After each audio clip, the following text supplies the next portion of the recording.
Let me tell you, please. I was watching the live stream of the event here, and you look beautiful. You look good. The energy in the room came across the screen. The speakers were all on point. The audience was engaged. The platform looked very disciplined. And that is who we are as a political party. We are high energy. We are inclusive. We bring everybody in. We have a message. And everybody in our party is respected. And no, everybody look good.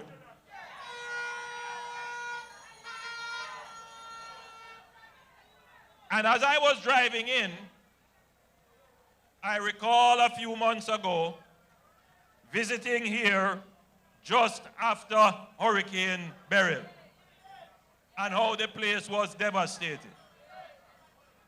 Quickly, help many people get back on their feet.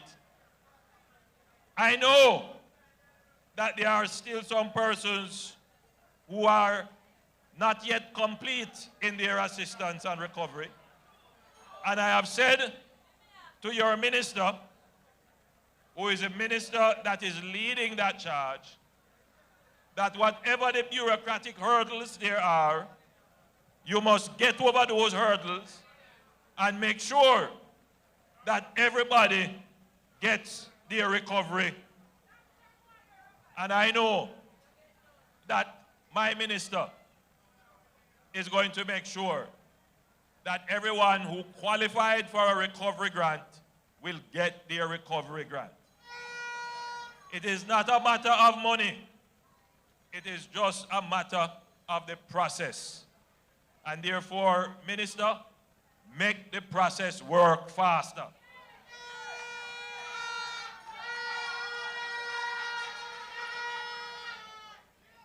But I am moved to commend you, the residents, the citizens here, because many of you did not wait on government. Many of you took matters into your own hands and fix your own roof, repair your own shop, fix your own boat, and you're gone back. You're gone back at sea, you set up back your shop. And that is the definition of a labor right.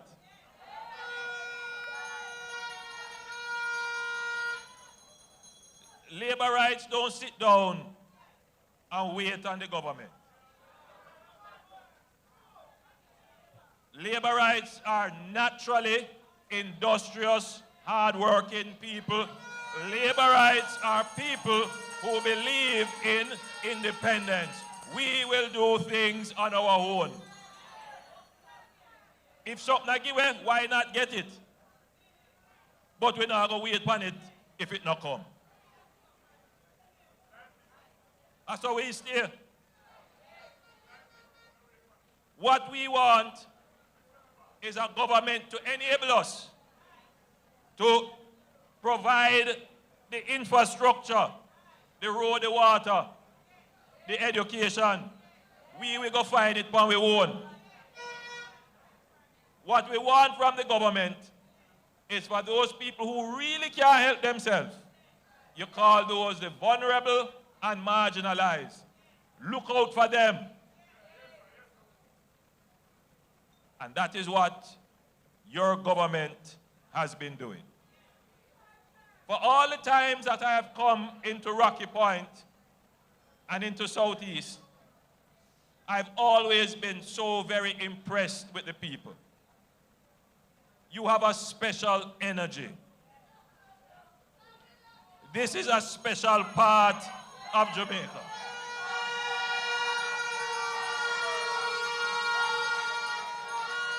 Yes. This is a really special community. When I went on the fishing village, many boats were destroyed. Many fishermen lost their stocks. No electricity. So your cold storage was out. But that did not daunt you. I met a lady there who had a whole heap of fish and shrimp and lobster. And she come up to me and said, Prime Minister, me have a whole heap of seafood. And I bring her onto my Instagram and my Facebook and we do a little post. And because of that, she was able to sell a whole heap of the food that she have that would have ordinarily spoiled. But she was very industrious. She never sit down and make it spoil. She see me and she said, Prime Minister, give me a bus now. And that is the nature of the people. When I toured the fishing beaches, nobody was saying, beg your money now, Prime Minister. Where they were telling me, help me to fix back my shack. Help me to get back my little deep freeze. Help me with my boat. Independent people just looking for not a handout, but a hand up.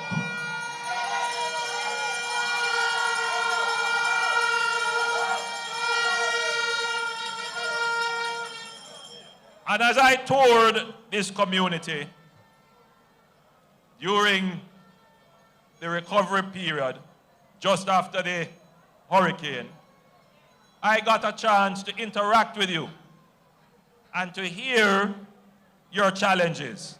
One of the things that bothered me greatly was when we went into a community and we turned on the pipe and the young man said, Prime Minister, if you taste this water, the living sea water you taste.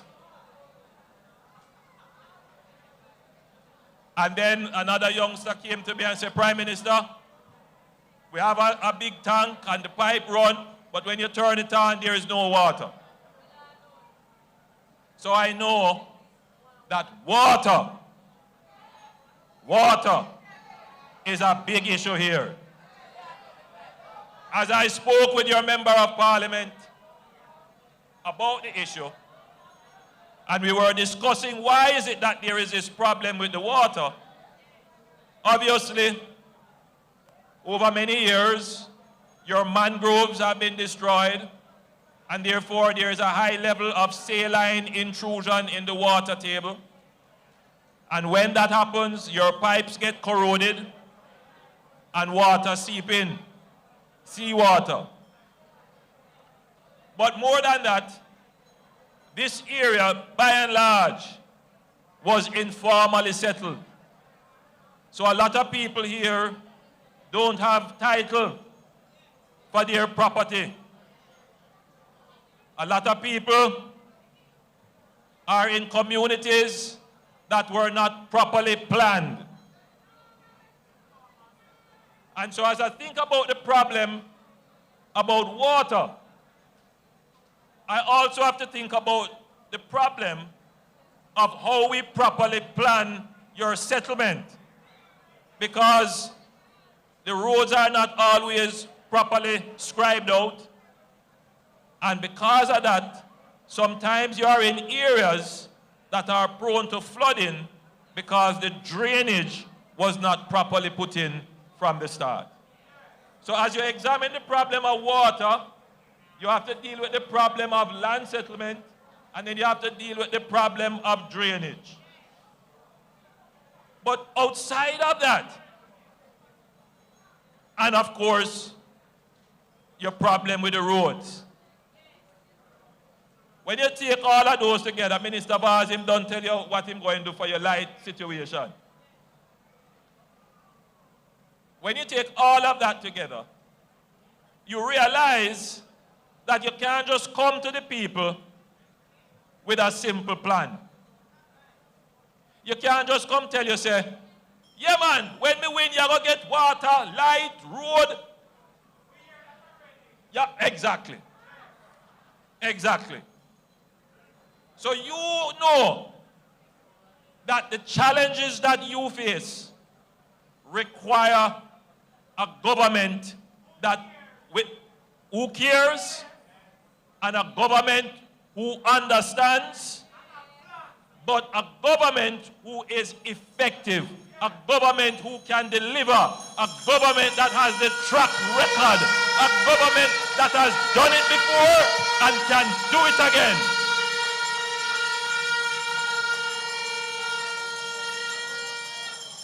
You know that you need a government with something called wherewithal. I don't know if you ever heard that word before, but I want you to put that word in your mind now. Wherewithal. The ability, the capacity, the strength, the stamina to get things done. And as I speak to you, looking at an audience filled with young people, looking very hopeful, listening intently, an audience of middle-aged people, hard-working people who would have seen politicians come before and wondering, 41 years Unite boss, and wondering, what is next for me? I never take it for granted that because you all gather here wearing party colors, that you don't have the concerns of your daily life in the front of your mind when you come to these meetings. Even with your loyalty, you still wrestle with your concerns. My job is not to come and take advantage of your loyalty and leave your concerns. That is not my job. That is not my intention. My job, my role, my intention, the reason why I'm here, my passion, is to address your concerns, whether or not you are loyal to me or my political party. I am here to serve every Jamaican, regardless of whatever color they choose.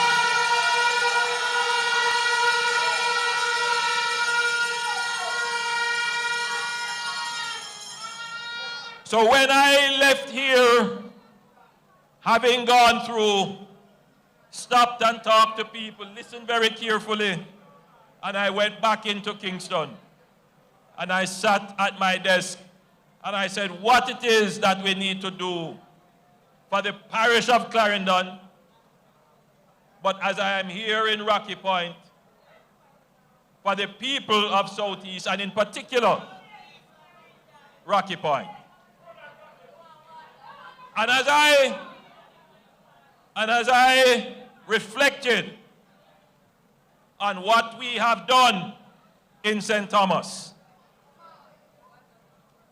the parish that has been variously described, but in particular as the forgotten parish. And all you need to do is to look at what we have done. Now I want you to hold on to my hands a little bit and look into my eyes a little bit and just listen carefully. The Jamaica Labour Party has fixed the national economy. The national economy. Listen to me carefully now. We have reduced debt. We have brought inflation under control. We have put resilience, we have built resilience into the economy, meaning that if you get a storm, you recover in less than a year. Normally, it takes you all 4 or 5 years to recover. We are running the economy so that we don't have to rely on taxes, more taxes from you. You don't have to worry about taxes. No new taxes. In fact, we are giving back people taxes. It is the first that any government has ever given back taxes. under what is called the reverse tax credit. We have reduced unemployment. We have reduced the national debt. We have increased the reserves. And as you have said, my friend, we have cut absolute poverty in half, and we have increased the minimum wage.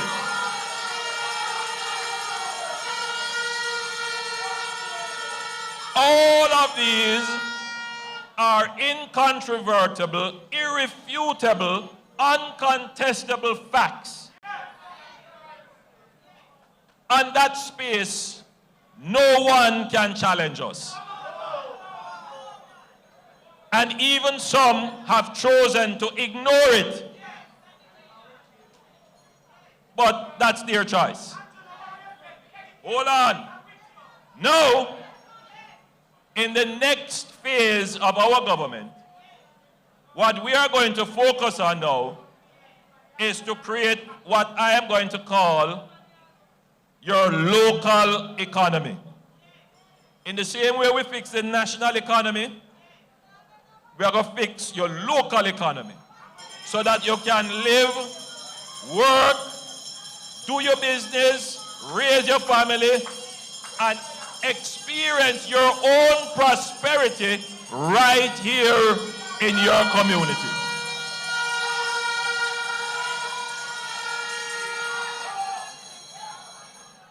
That is what we're going to do.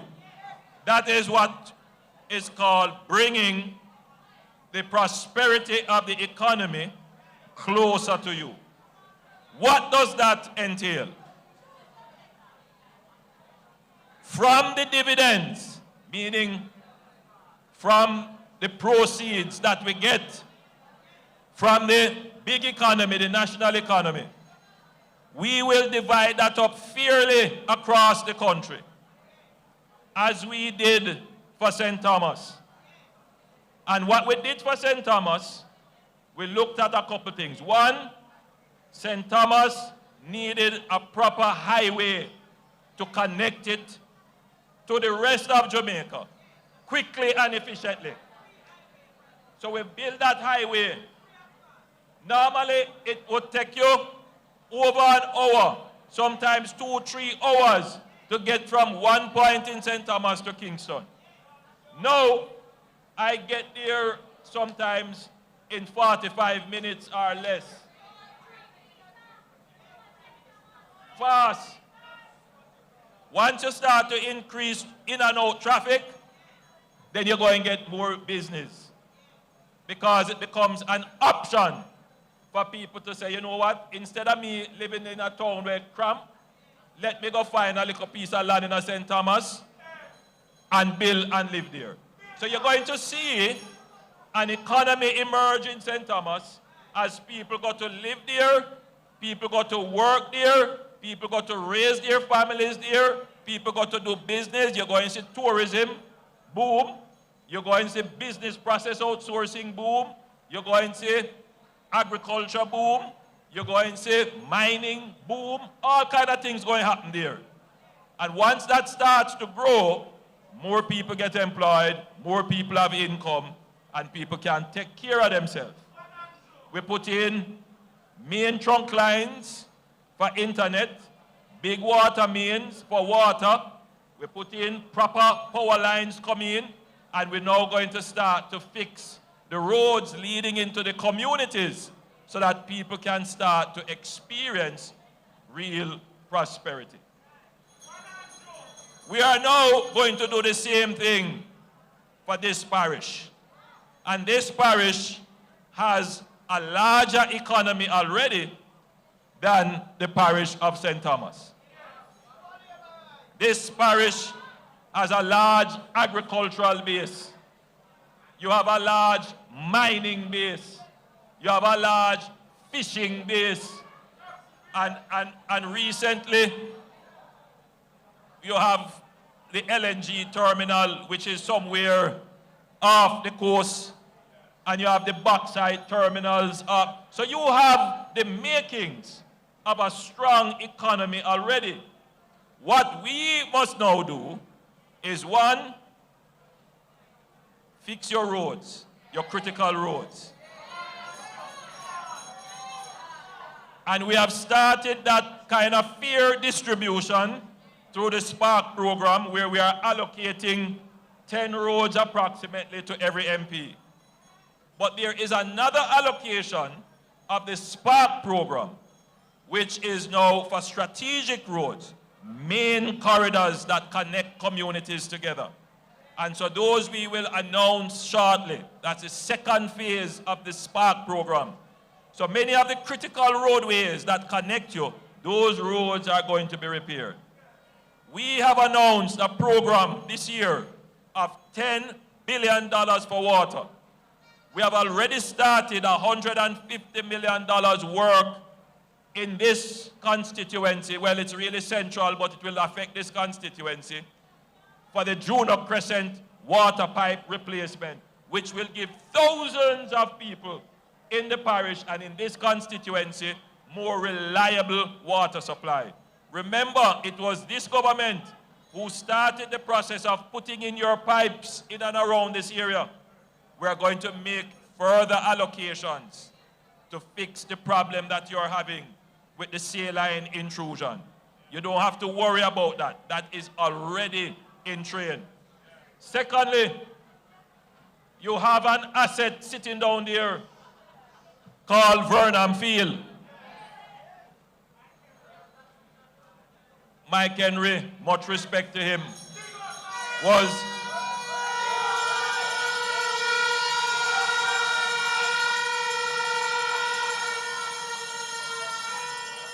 a big advocate for Vernon Field. And we have the plans already. We put in place a team of consultants who studied it and gave us a plan. But when you look at the country's air assets, our airport assets, we decided that we are going to go first with the development of a new airport in Negril. And you would have heard Minister Vaz announce that. Because from a strategic perspective, it gets the tourists into that side of the island very quickly. So once that has started, then the next airport asset that we're going to develop, which we already have the plan for, is Vernon Field. Now, Vernon Field will create new employment opportunities for young people in this constituency and all the constituencies in Clarendon. One area that we are targeting, and it is a very lucrative industry. Obviously, it takes time to build out, but it is in the progress. It is called the aircraft maintenance and operations. Maintenance, repair, operations. And that is where all the airlines carry in their planes to get maintained and repaired. Right now, you have such operations in Honduras. You have them in other Latin American countries. But because Jamaica is so centrally located, we can have that kind of operation here. And you don't need to have a big one, because the airline industry, the aircraft industry is so large. You just need to get 1 or 2 airlines sending 5 or 6 planes here to get them repaired and maintained, and you have a big industry. And I know that we have the technical expertise to do it. And I know we have the people who we can train to do it. So that is going to be a new industry that we're going to develop for your parish, and specifically to help the people here.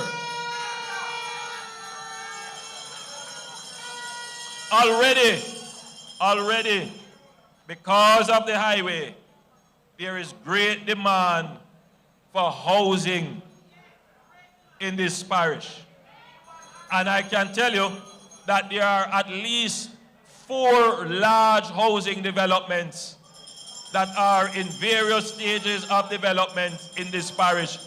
Housing for all sectors of the market, low income, middle income, and upper middle income. So we will have housing for everyone who is able to afford it.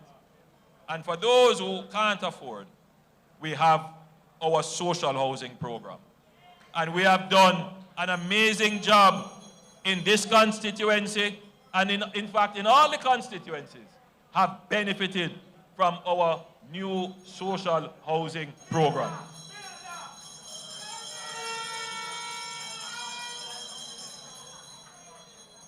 So once we have put in place everything to create your local economy,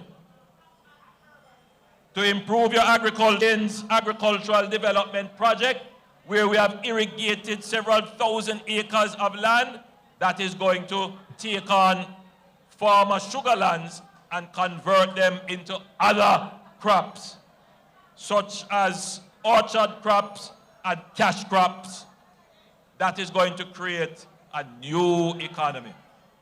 So, my friends, my family here in Southeast Clarendon, you have a government that has a track record. We show you what we are able to do in St. Thomas. We show you what we have done in the economy. And now I am telling you the next phase, the next step, which is to bring that closer to you in your community. I want you for a moment to start to visualize, to look and see and feel how your community and your life is going to change when your kids have access to better jobs that pay better, when your road fix, when you have the convenience of water, when your clinic and hospitals have greater capacity, when you have better housing, and all of those will come as a result of this government creating a better and new economy for the people in this area.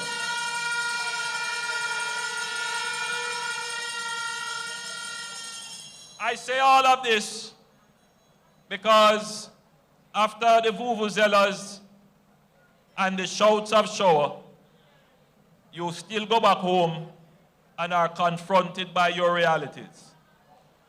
But when you leave here, you must leave here with a sense of hope that things are changing and things will continue to change for better under the government that you have chosen to lead the people of Jamaica to the realization of their full potential and aspirations. That is my passion, my friends, and that is my mission. But I don't take it for granted.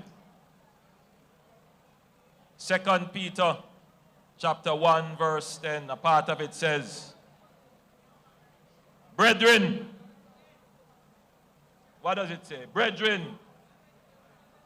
make your calling and election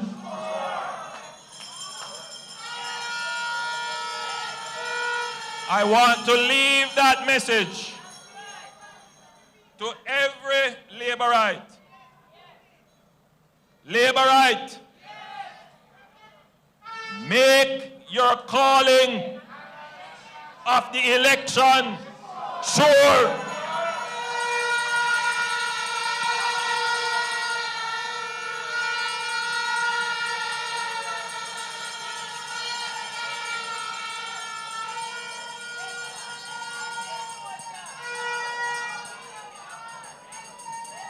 Don't take anything for granted.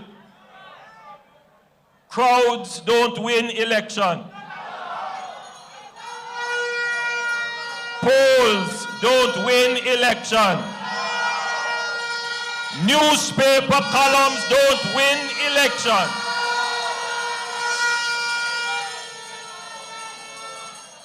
What wins election is vote in the box.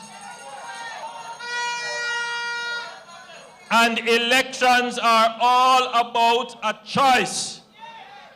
Some people will make a choice irrationally.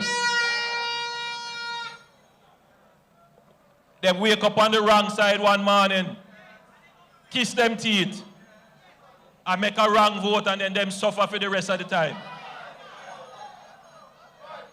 Some people will make a choice based on a promise.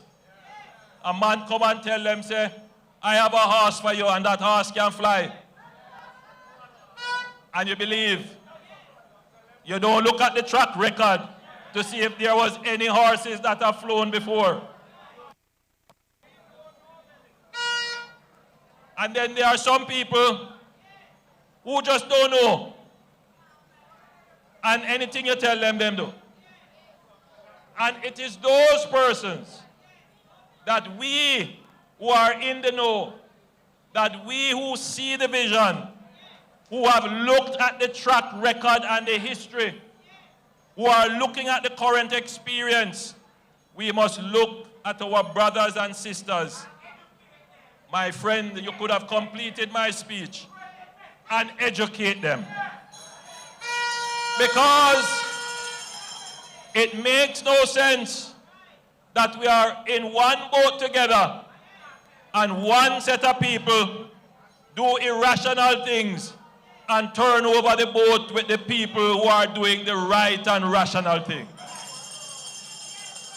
So this election is not only about Labourites going to vote for the Jamaica Labour Party. No. This election is about the voters doing the right things that will benefit them, but they must understand that what is in their benefit individually may not necessarily be what is in the benefit for the country, nationally.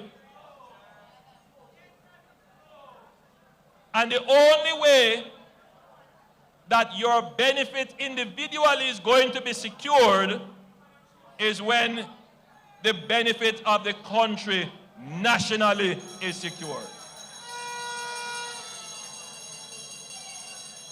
Because you can't develop part of Jamaica and leave half of Jamaica.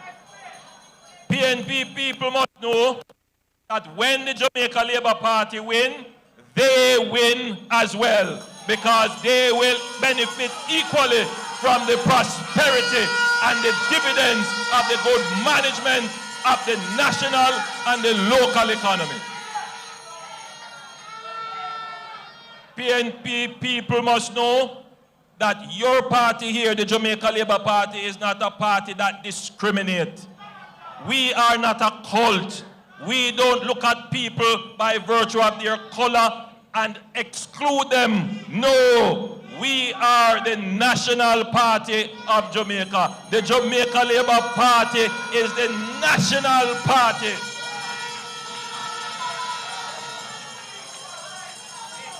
The Jamaica Labour Party forms the natural majority of people who think reasonably and rationally about the country.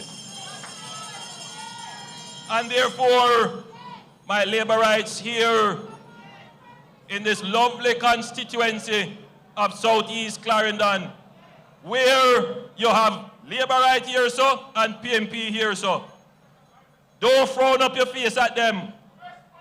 Embrace them. Engage them. Talk to them. You have a track record of a government that has performed very well that you can show them.